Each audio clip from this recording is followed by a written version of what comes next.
പ്രധാനമന്ത്രി നരേന്ദ്രമോദിക്ക് പിറന്നാൾ സമ്മാനവുമായി ഫുട്ബോൾ ഇതിഹാസം ലയണൽ മെസ്സി.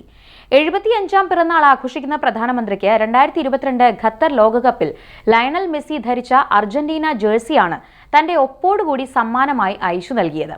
ഡിസംബറിൽ മെസ്സിയുടെ ഇന്ത്യൻ പര്യടനവും പ്രധാനമന്ത്രിയുമായുള്ള കൂടിക്കാഴ്ചയും മുന്നിൽ നിൽക്കെയാണ് ലോക ഫുട്ബോളിലെ ഇതിഹാസം ലോകകപ്പിൽ അണിഞ്ഞ ജേഴ്സി കയ്യൊപ്പ് ചാർത്തി സമ്മാനിക്കുന്നത്. മെസ്സിയുടെ ഇന്ത്യ ടൂറിന്റെ പ്രൊമോട്ടറും കായിക സംരംഭകനുമായ സദാദ്രു ദത്ത ഇക്കാര്യം പുറത്തുവിട്ടത്. അതേസമയം ഡിസംബറിൽ മെസ്സി ഇന്ത്യയിലെത്തുന്നുണ്ട്. ഡിസംബർ 13 മുതൽ 15 വരെ താരം ഇന്ത്യയിൽ പര്യടനം നടത്തും. ഡിസംബർ 13-ാം തീയതി കൊൽക്കത്തയിലാണ് മെസ്സി എത്തുന്നത്. തുടർന്ന് അടുത്ത ദിവസം മുംബൈയിലേക്ക് പോകും. ഡിസംബർ 15-ന് ന്യൂഡൽഹിയിൽ മെസ്സി ഇന്ത്യ സന്ദർശനം അവസാനിപ്പിക്കും. ഡൽഹിയിലെത്തുന്ന മെസ്സി മോദിയുമായി കൂടിക്കാഴ്ച നടത്തും. പ്രധാനമന്ത്രിയുമായുള്ള കൂടിക്കാഴ്ച ക്രമീകരിക്കാനുള്ള ശ്രമങ്ങൾ നടക്കുകയാണെന്ന് സദാദ്രു ദത്ത പറഞ്ഞു.